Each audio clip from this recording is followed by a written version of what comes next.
Olá, bom dia. O Carnaval é uma das festas mais populares e animadas do mundo e o Diálogo Plural de hoje cai na folia, trazendo para você um pouco da história dessa festa tão brasileira. Saiba mais na reportagem de Daniele Castro. A origem do Carnaval está ligada à realização de grandes celebrações em homenagem aos deuses para comemorar as colheitas. Foi assim com os egípcios, os gregos e os romanos. As comemorações eram marcadas pelo excesso de comida, bebidas e orgias. Não existe consenso sobre a origem da palavra carnaval. Para alguns, ela vem do latim carnes levale, que significa retirar a carne, e estaria relacionada ao período da quaresma. Para outros, a origem da palavra está relacionada ao deleite dos prazeres da carne, marcado pela expressão carnes vales.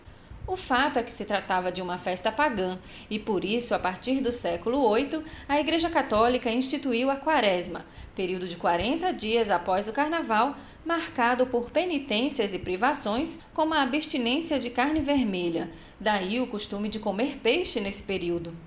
Já o Carnaval brasileiro tem a sua origem no intrudo português. Ele foi trazido por volta do século XVII e era uma brincadeira onde as pessoas jogavam farinha, água com limão, colorau e ovos umas nas outras. Entre os nobres eram usados confetes e serpentinas. O formato primitivo do intrudo permanece até os dias de hoje em algumas regiões do Brasil, principalmente no Nordeste, como é o caso dos blocos Mela-Mela. Para falar sobre esse tema, eu recebo aqui no estúdio João Batista Souza, que é diretor da Escola de Samba Balanço do Morro, e Ana Cristina, que é coordenadora do Sinteste RN. Bom dia, João. Bom dia, Cristina. Seja bem-vindo aqui ao nosso programa Diálogo Plural. Bom dia, telespectador. Vamos começar assim, pegar o amplo para depois começarmos a dirimir um pouco mais e chegar até aqui em Natal, como está o Carnaval. Assim, no mundo, para o nosso telespectador, como é que surgiu o Carnaval? Muita gente brinca em Carnaval, mas não sabe qual foi a origem do Carnaval no mundo e como chegou aqui no Brasil. Bom, bom dia a todos. Na realidade, o Carnaval, de forma clássica, ela tem origem lá na Roma, no Egito e na Grécia, através das festas para comemorar as suas safras e cultuar os seus deuses.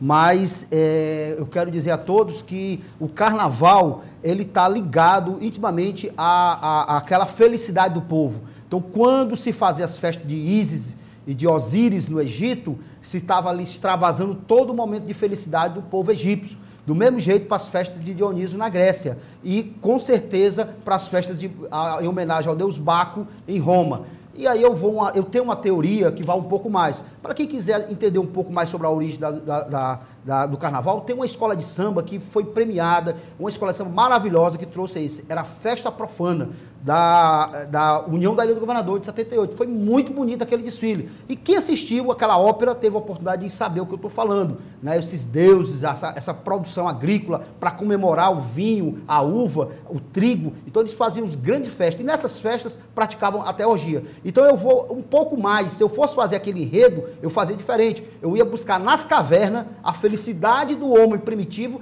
quando ele fazia pintura rupestre para comemorar a sua caça e a sua coleta. Ali, então, para mim, a origem do Carnaval está ligada com a origem do homem. É um conceito diferente que, se eu fosse fazer um enredo que a União da Ilha fez, eu faria diferente. Eu começaria a minha comissão de frente com um Carnaval na pré-história, coisa que pouca gente consegue entender isso. Eu paguei uma disciplina no curso de História, porque eu não sou de História, fui estudar e percebi que a felicidade do homem da pré-história, da caverna, estava muito parecido com a felicidade do culto a essas divindades para comemorar as suas safras, as suas boas safras naquele momento.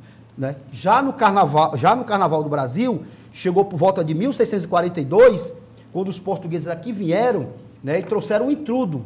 E o engraçado dizer é que o Brasil, quando se tornou independente, politicamente entre aspas, né, que nós sabemos que ainda hoje nós somos dependentes, em 1822 os intelectuais, os jornalistas, não praticavam mais aquele intrudo, eram contra aqueles intrudos. E desviaram a atenção para os bailes de carnaval, a baile de máscara, as ruas começaram a ser tomadas com as grandes sociedades e com o embrionário dos ranchos carnavalescos, que lá na frente vai dar a contribuição para as escolas de samba, que é um tema muito importante que daria para falar o dia todinho sobre isso. Então, assim, dentro disso que você está explicando, quais então são os principais símbolos assim, do carnaval? Qual o seu significado?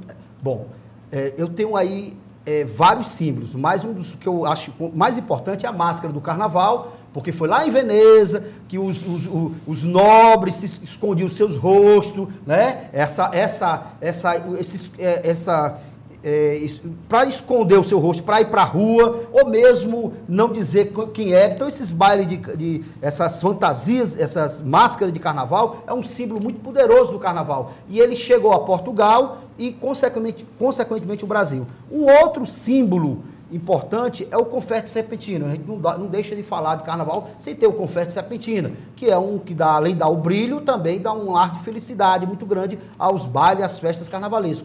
E a gente não pode esquecer, o Rei Momo é uma característica do Brasil, que passou a partir de 33 a cultuar o Rei Momo como símbolo também do nosso carnaval, né? Então, isso tudo está ligado às características importantes do carnaval, que é a felicidade, que é um momento alegre, sem esquecer do Arlequim, Colombina e Pierrot, que são elementos do carnaval que também simbolizam o carnaval. Então, esses símbolos é fundamental, porque hoje você vê a questão do marketing, tem um símbolo do carnaval. A divulgação dos eventos carnavalescos, um símbolo do carnaval. Então, o símbolo do carnaval, esses que eu citei, são importantes para a gente ter um carnaval cultuado em todas as direções da sociedade. Então, essas fantasias, essas máscaras, elas trazem um significado por trás. Vamos dizer, os poderosos nobres da época, às vezes, para realmente eles poderem exacerbarem, porque eram pessoas muito contidas, talvez, essas fantasias davam a liberdade para ele, para que eles fizessem o que não se devia fazer, vamos dizer? Perfeitamente. E um elemento a mais, além desse que você está falando, as pessoas escondem os seus desejos, as suas fantasias, as suas vontades através de uma fantasia, também tinha a história de querer ir junto ao povo. Então, essa ida até o povo, que marcou a característica, esse elemento do carnaval, que era a fantasia. Então, ele queria ir para o povo para saber como é que estava o povo, como é que está a diversão melhor era no povo e não no salão. Então, ele botava a máscara e não era identificado naquele momento. Além do que você falou, que está correto. É isso mesmo. João, a gente vai para o nosso primeiro intervalo. Vou deixar 2 perguntinhas para a gente responder no próximo bloco. A primeira seria sobre a questão das marchinhas de carnaval, né? E a gente tem um dos nossos grandes personagens de músicos, é o Dozinho, que tão conhecido na nossa história, quer dizer, com grandes marchas de carnaval, grandes músicas, e não é reconhecido aqui no Rio Grande do Norte. É muito mais fora, em Recife, do que aqui. E a gente volta para o carnaval aqui do estado, como é que está essa importância, se dá mais importância dos carnavais fora de época do que do carnaval. A gente volta daqui a 30 segundos, não sai daí.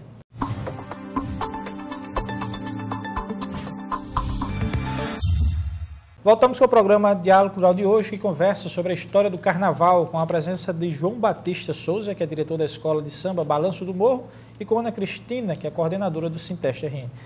João, eu deixei 2 perguntinhas no último bloco sobre a questão das marchinhas de carnaval, o reconhecimento dos nossos artistas, como o Dozinho, que não é reconhecido aqui, é reconhecido fora, e se dão mais importância para os carnavais fora de época, que talvez tragam mais divisas, né, e não reconhecimento para o Estado, do que as escolas de samba aqui, né, em Natal. Bom, em relação às marchinhas, infelizmente, no nosso estado, há uma sobreposição do axé música da Bahia. Eu nada contra o axé música, eu acho até algumas músicas do axé música bonitas. Agora, nós estamos massacrando, você bem falou, aquela cultura nossa de marchinhas, e Dozinho é uma vítima desse massacre, né? Então, o que acontece? Nós temos a mania de seguir o modismo. Então, os axé música da Bahia inundou os estados brasileiros e nós enfrentamos essa coisa desigual, porque o axé música é capitalista, é uma questão de dinheiro, de marketing, de muito dinheiro envolvido por trás. Então o cara prefere ganhar dinheiro tocando as músicas que tem um retorno financeiro do que tocar as marchinhas de Dozinho, de tudo mais. E, infelizmente, nós não cultuamos aos nossos.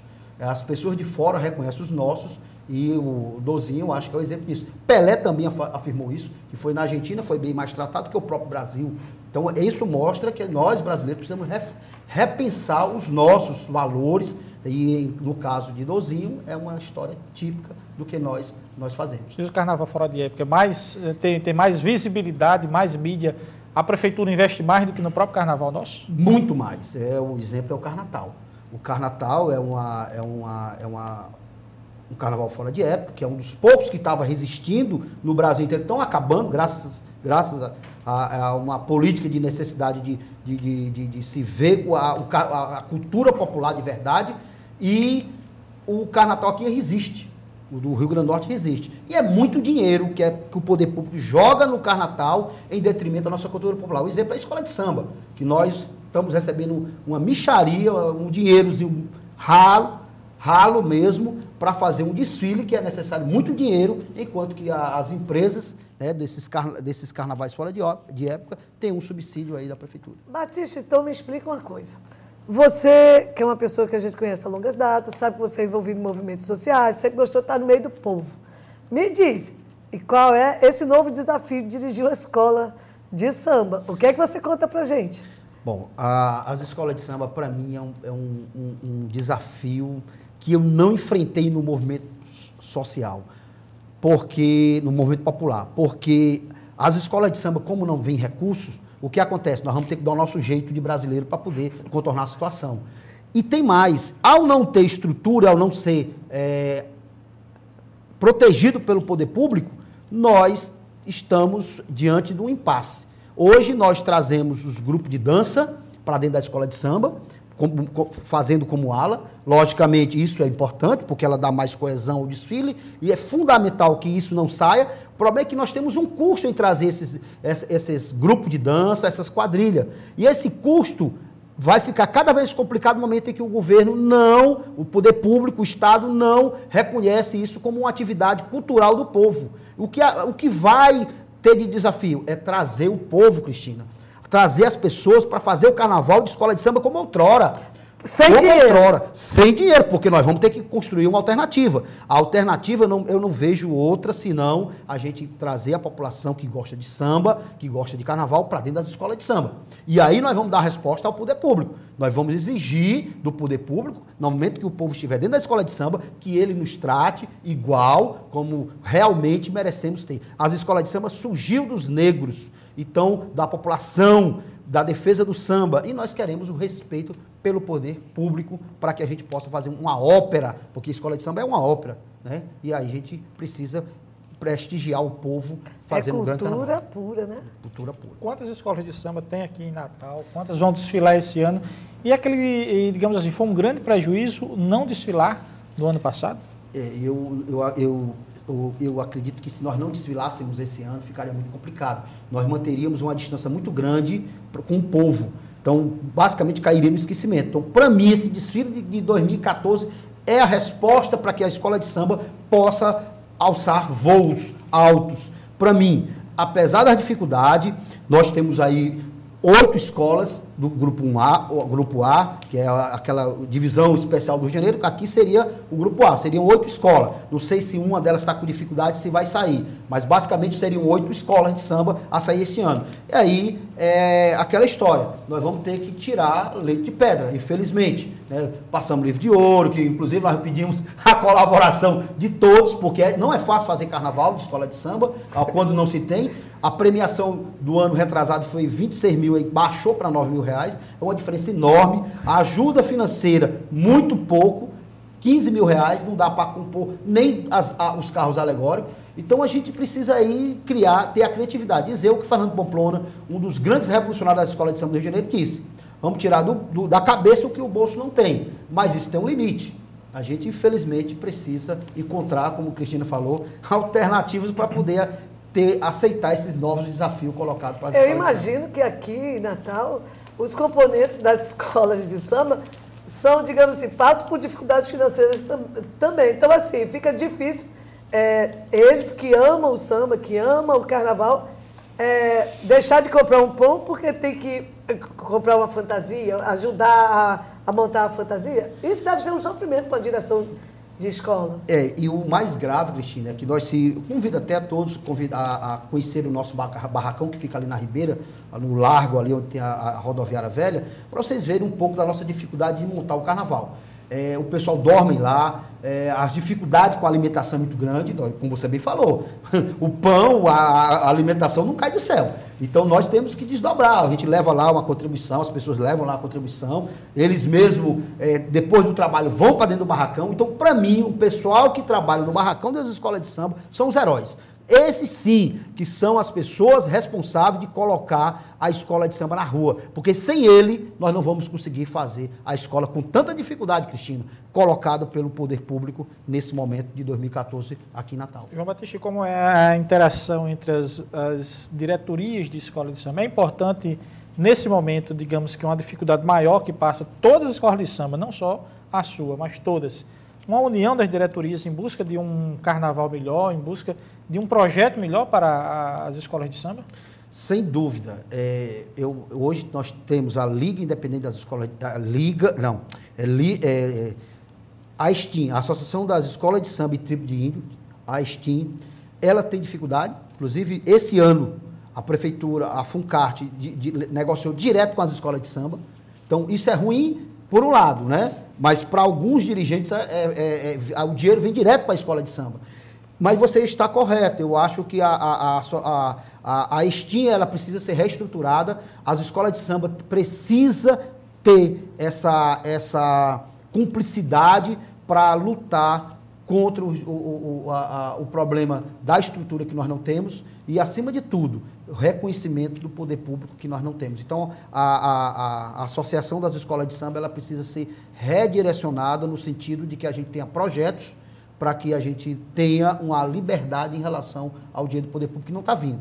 Né? Mas eu volto a dizer, nós só vamos superar isso quando no momento que o povo estiver dentro das escolas de samba compondo as suas alas. As escolas de samba fazem parte da Lei de Incentivo à Cultura? Faz, mas nós estamos tendo um problema. Nenhuma escola de samba de Natal, é importante dizer isso ao público, não tem a sua legalidade no cartório. Para qualquer projeto precisa ter o reconhecimento do seu documento legalizado nos cartórios e tudo. A nossa é a que está mais próxima. Teve um bocado de entraves aí, inclusive eu estava agora encarregado de ver o que está acontecendo com essa documentação, e sem essa documentação a gente não pode ter acesso ao projeto da Lei do Incentivo Fiscal Câmara Cascudo, que é onde pode ser uma fonte de renda. Para mim, é uma alternativa viável para conduzir as escolas de samba para esses novos desafios. Por isso que seria importante a associação e não cada grupo participar desse projeto, porque a associação, todos unidos, um projeto seria bem melhor do que cada um dividir, um ganha, outro não ganha, aí perderia somente as escolas de samba, digamos assim, não as escolas de samba, porque uma seria ganhando, outra perdendo, mas o público Natal teria a ausência de uma escola de samba na avenida. Inclusive eu vou um pouco mais além. Essa associação, se ela vier com essa matriz que você está colocando, ela pode até trabalhar a questão dos sambas, né, no CD. Nós não conseguimos fazer nem isso, é incrível. Nós temos 8 escolas de samba do Grupo 1A e nós não conseguimos criar um sambinha enredo para depois trabalhar a formação de renda, de dinheiro para a gente tocar as escolas de samba. Então, isso aí que você coloca em relação, bate nessa tecla da Associação das Escolas de Samba, para mim eu acho que é fundamental. Agora tem um bocado de coisa por trás, tem a questão da formação, tem a questão dos interesses, das vaidades, Cristina, são muitas vaidades por trás, e aí acaba se perdendo nessa pequenez em relação ao gigantismo que é o desafio das escolas de samba de Natal. Eu preciso superar isso, na minha opinião. Agora a gente vai para o nosso segundo intervalo e a gente volta no próximo bloco falando um pouquinho sobre a história da Balanço do Morro, o Carnaval aqui em Natal, as escolas de samba, para a gente saber um pouco mais. A gente ficou muito no amplo, agora vamos reduzir um pouco mais. Não sai daí, voltamos já já.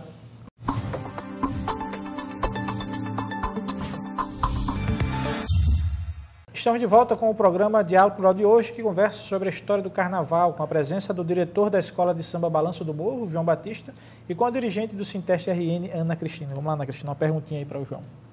Batista, eu estou aqui te analisando e assim, admirada com o amor que você demonstra sentir pelo Carnaval, pela Escola de Samba. Então, conta pra gente como é que surgiu o Balanço do Morro e como é que você se envolveu no Carnaval que está na direção de uma escola? Bom, primeiramente, em relação à história da Balanço do Morro, é uma história muito bonita, mas, como todas as grandes escolas, elas têm suas divergências internas. a Balanço do Morro, ela é dissidência da Malandros do Samba. Havia, na década de 60, dois grandes nomes do carnaval do Rio Grande do Norte, Melé e Lucarino. Esses dois faziam parte de uma escola de samba só, Malandros do Samba. E essa escola de samba, devido à disputa de ideias desses dois componentes, que são dois gigantes, inclusive todo o nosso carnaval, nosso samba vem daí, né? Um berço do samba é as Rocas, e ele era da Rocas. Então o que acontece? O Lucarino, ao divergir do Melé, saiu e fundou uma nova escola. Essa escola tem como a cor verde e rosa e o símbolo a águia. E essa escola, em um pouco mais de 30 dias, se sagrou campeã. A nossa Balanço do Morro foi campeã do ano de 1966. Ela foi fundada em janeiro de 66, no Dia dos Reis. Nós fizemos agora 48 anos e veio trazer muita alegria, porque ela se tornou uma das mais tradicionais escolas de samba de Natal. Ao lado da Malandros do Samba, são as escolas que mais disputam o título do Carnaval de Natal do Rio Grande do Norte. Então, para mim, foi um prazer muito grande receber o convite para fazer parte dessa direção. Eu que me apaixonei pelas escolas de samba com 14 anos de idade, nunca mais perdi um desfile pela televisão, nunca botei o pé na Marquês de Sapucaí, mas se você me procurar qualquer desfile de escola de samba do Rio e São Paulo, eu tenho em casa. Né? Então, essa paixão pelas escolas de samba, o amor que eu tenho pelas escolas de samba não é de hoje.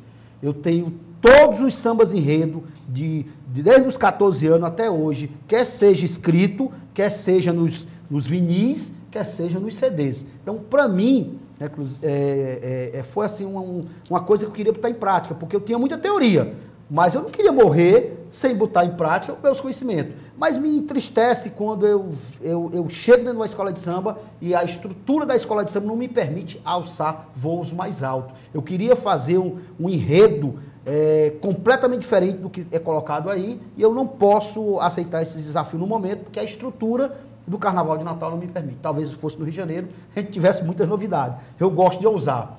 Eu gosto muito de olhar Paulo Barros. Paulo Barros é corajoso.